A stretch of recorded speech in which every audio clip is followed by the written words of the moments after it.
Would you like to hear a story tonight? There's one I quite like in my bookshelf. It's a beautiful story, though, I must say, a rather sad one. Do you want to hear it? Okay.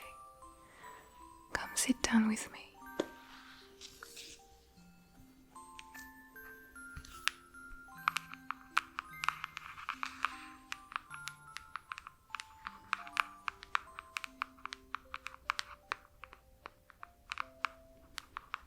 This is my book.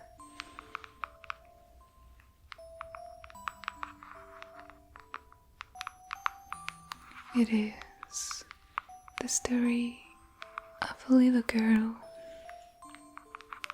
an unknown little girl somewhere in the galaxy.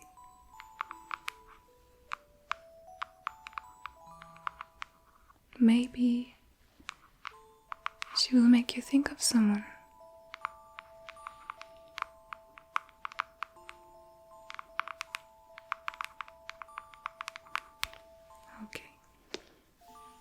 So, let's begin.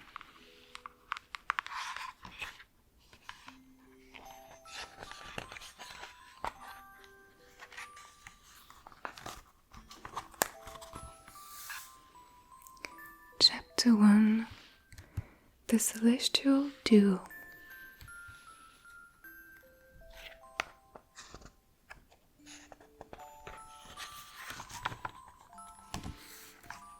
Can you see all right? Okay.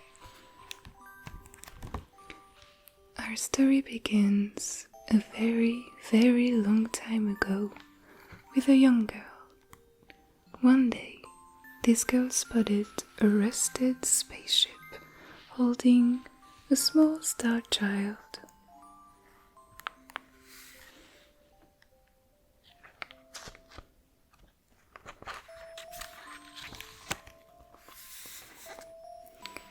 "What's your name? Are you lost?" the girl asked the star child. "I'm Luma, and I'm waiting for Mama. She's coming for me on a comet," said the star child, who had been waiting day and night.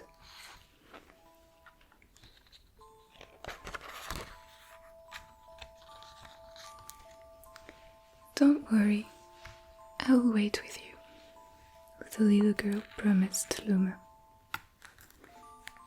Pinky promise.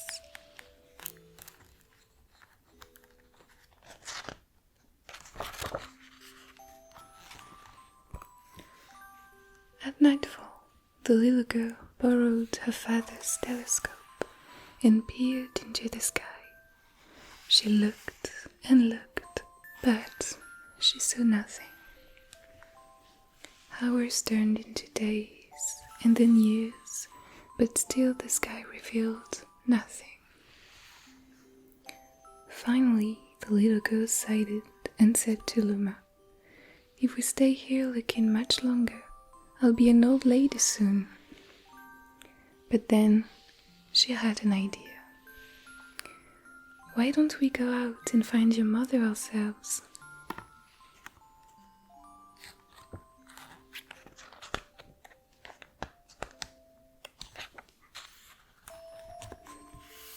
The girl and the Luma fixed up the rusty spaceship, and then the two set sail into the starry sky. And this is how the second search for the celestial mother began.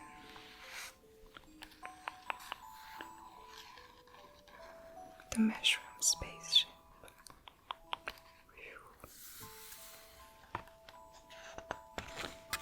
Chapter 2: Star Bits.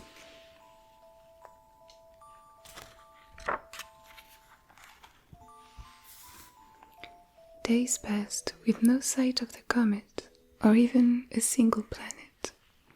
Instead, asteroid extended for as far as the eye could see. A If I had known it was going to take this long, I would have packed more jam, said the little girl above the rumble of her belly.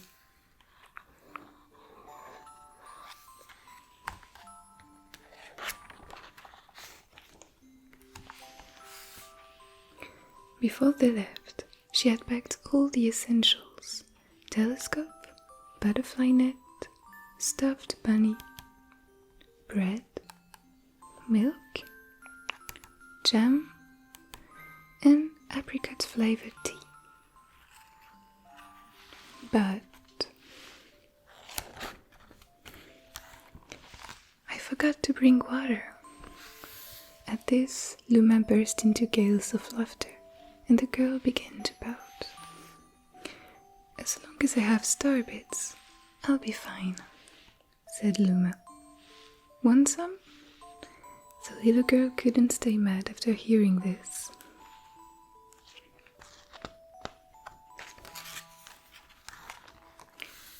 Luma continued to laugh, and the girl couldn't help but join in. Alright, maybe just a nibble.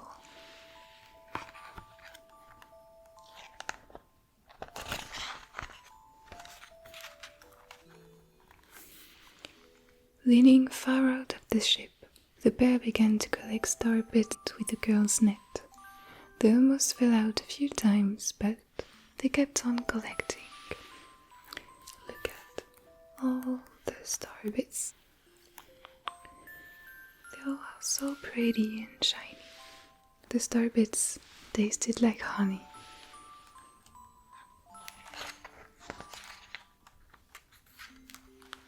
Chapter 3.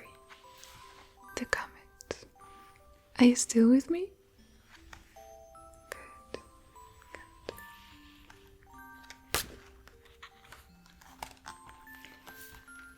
A beam of light pierced through the ship's window. Thinking it was the morning sun, the girl peered through the window only to find a turquoise blue comet shimmering at her. The little girl shook the sleeping Luma awake and shouted excitedly, "We have to get on that comet." The bear descended on the comet and found that it was made of ice. They looked high and low, but Luma's mother was nowhere to be found. Exhausted, the little girl sat down with a flop, utterly unable to take another step. Look!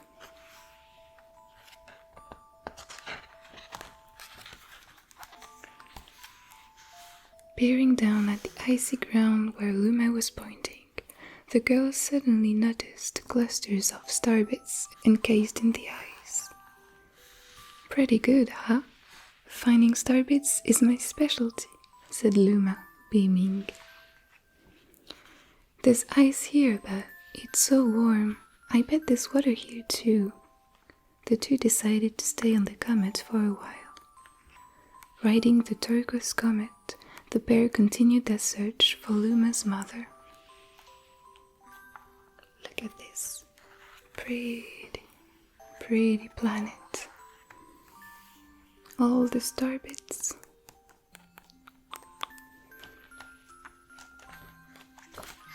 Chapter 4. The Dream.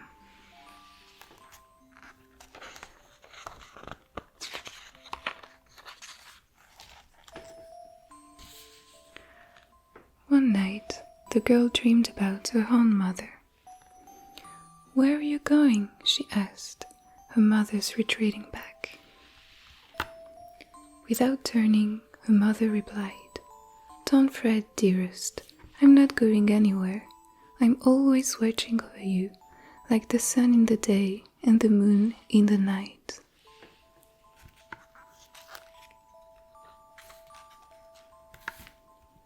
A wave of sadness washed over the girl.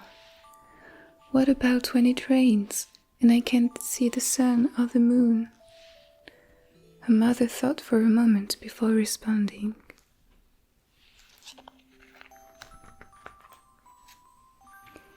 "I will turn into a star in the clouds and wait for your tears to dry."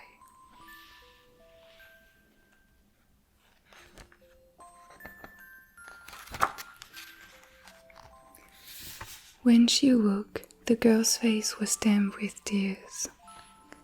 "You have star bits in your eyes," said Luma to the girl. Wiping her face, the girl replied, "These are tears, not star bits. I'm crying because I'll never see my mother again." At this, Luma began to cry too. "Mama, oh, Mama."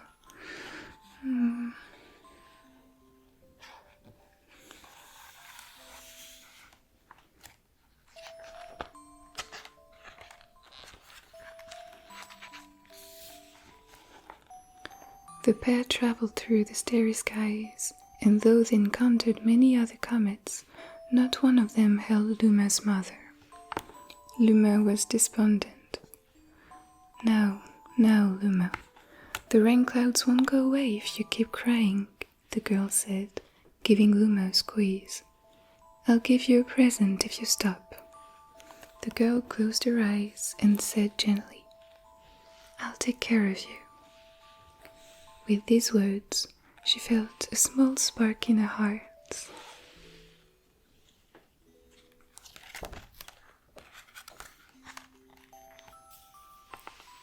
Chapter 5. Home.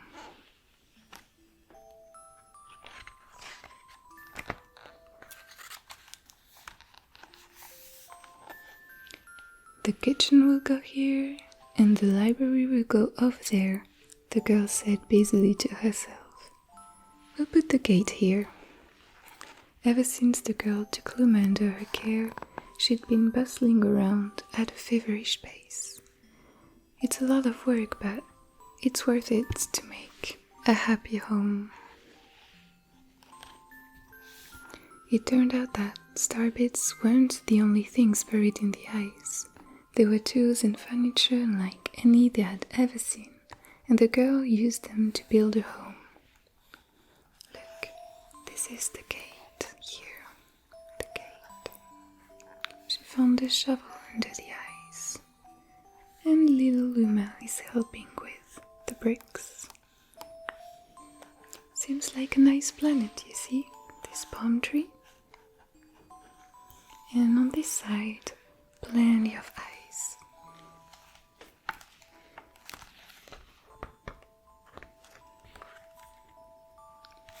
Looking at the completed house, Luma remarked, "Don't you think it's awfully big just for the two of us?"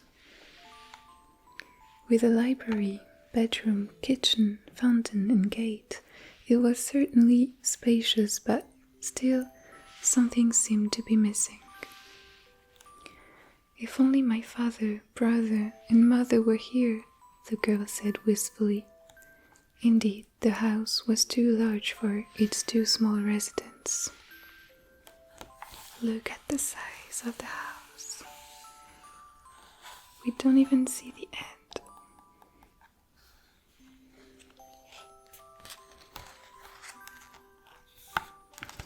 That night, clutching a favorite stuffed bunny close to her heart, the girl fell asleep in the spaceship.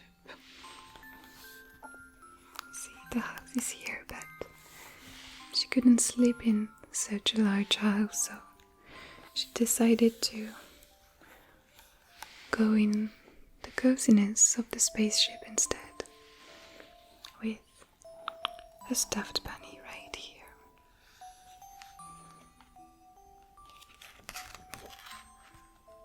Chapter 6. Friends.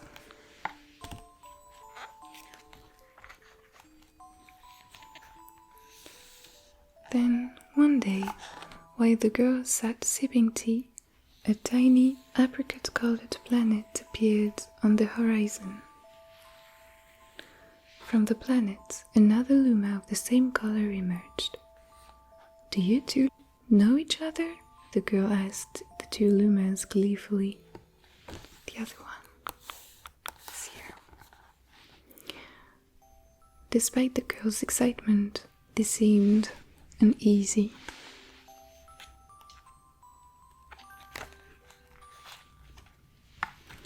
The two Lumas neither drew closer nor backed away from each other.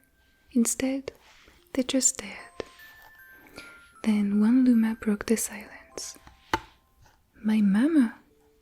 At once the apricot Luma purred back. My mama? My mama! The two Lumas began to dance around the girl frantically, and neither showed any sign of stopping. The girl was so charmed by this adorable scene that she couldn't help but laugh. And that's when something very strange happened. The two Lumas. They think it's their mama.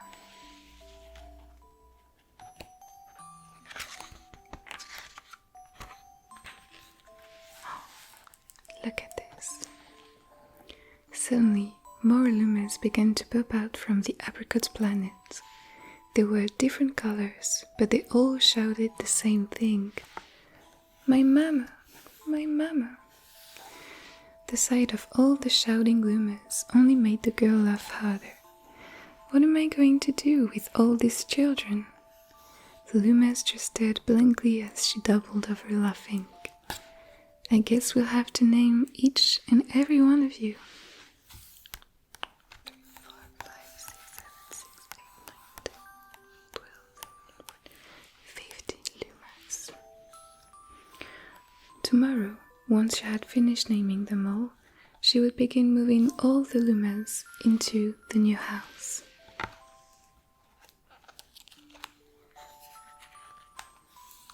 Chapter 7. The telescope. I'm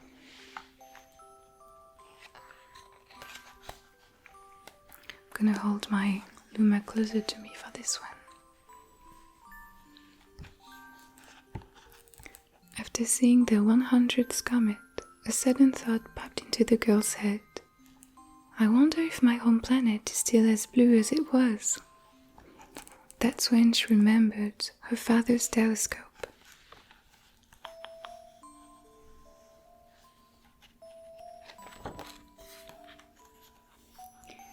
Peeking into the telescope, a tiny blue dot floated into sight. It was smaller than a starbit. How strange. It's so far away, but it feels so close.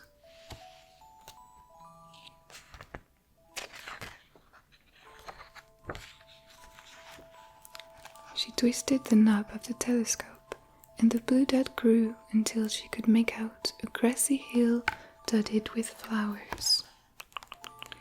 It seemed very familiar to her. Zooming even closer, a terrace on the hill came into view. I used to go stargazing there when I lived on my home planet.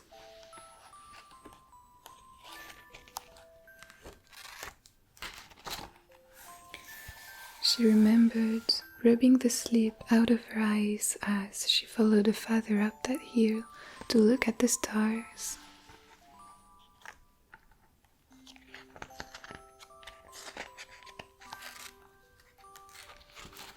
She remembered how she and her brother would sled down that hill.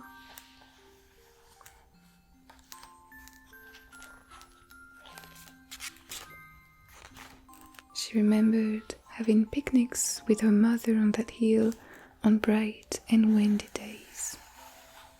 And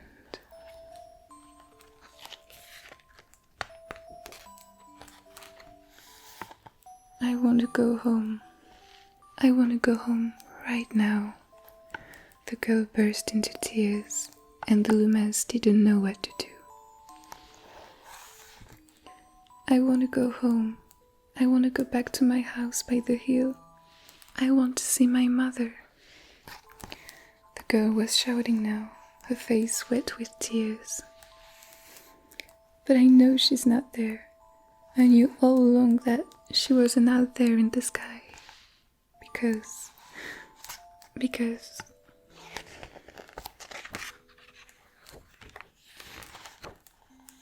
she's sleeping under the tree on the hill.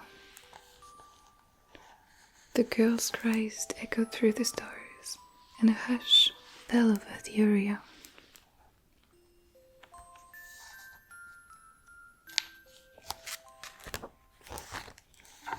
Chapter 8. The Wish.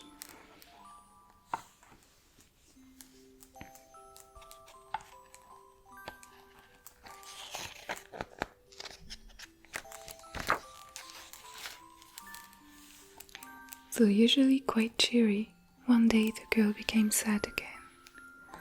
Luma drew close and tried to comfort her. "Mama, you still have me. And don't be sad about your mama, because she's a part of you. That means she's always close by.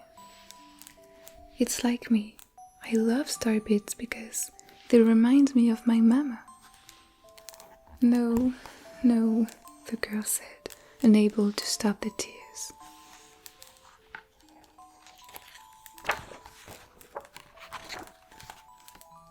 A lonely look flickered across Luma's face, but it was soon replaced by a wide grin.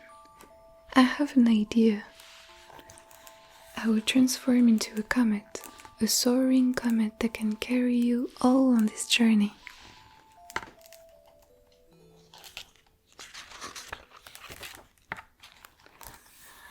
Kapoo! Kaplow! With that, Luma, trailing bands of light, soared high into the sky and just as quickly started to plummet back down.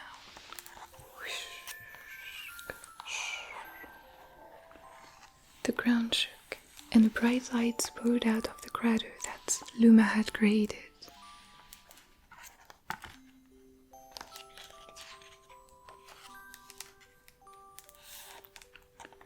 The bands of light twisted together to form a comet tail. And then Luma emerged, reborn as a comet. Luma's right here.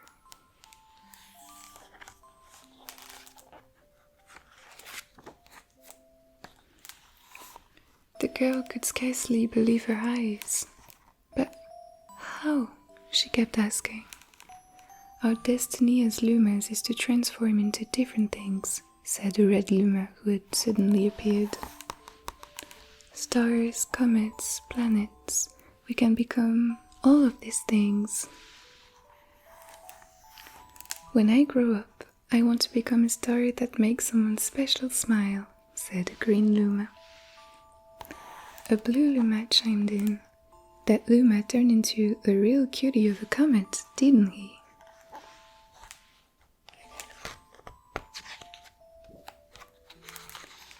All of the Lumas together said, "No more crying, Mama." "Thank you," said the girl in a whisper, and she pulled the Lumas close and hugged them. From that day on, star bits no longer fell from the girl's eyes.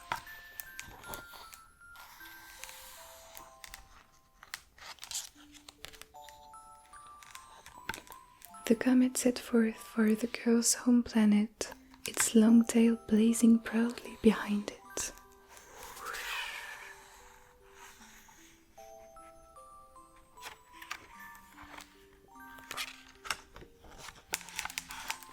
Chapter 9. Family. With its many lumas and telescopes, the comet was quite a sight to behold. The girl and the Lumas were proud to call it home. At a welcoming party for a new Luma, the girl gathered everyone in the kitchen and said, in a louder voice than usual, "All right, everyone, let's make a cake sprinkled with star bits. Then it will be a star cake." The Lumas excitedly began to gather all the ingredients.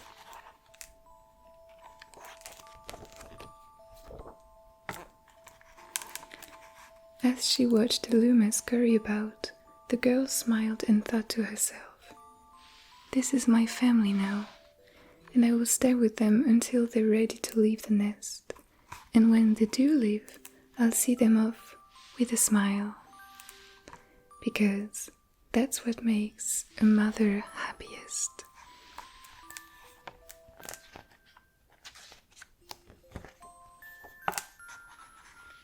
That night, when the girl lay down to sleep, A soft light enveloped her and reminded her of the blue planet she once called home. But it would be nice to return home once every 100 years to nap in my favorite sleeping nook.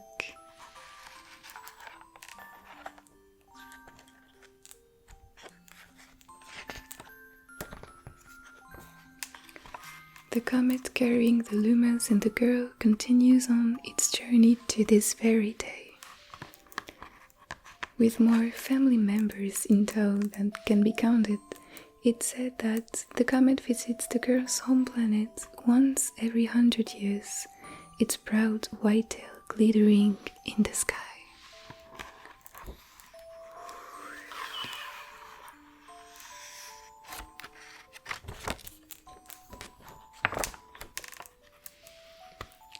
The end.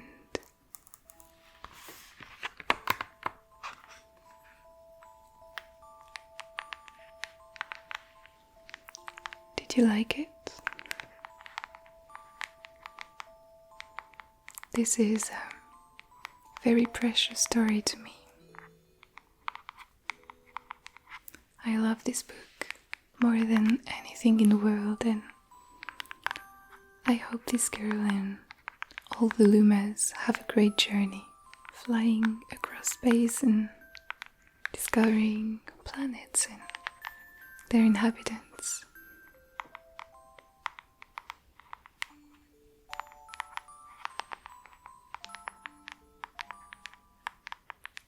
I think it's time for you to go to sleep now. So, find yourself a nice nook on this comet and have the coziest night. Bye.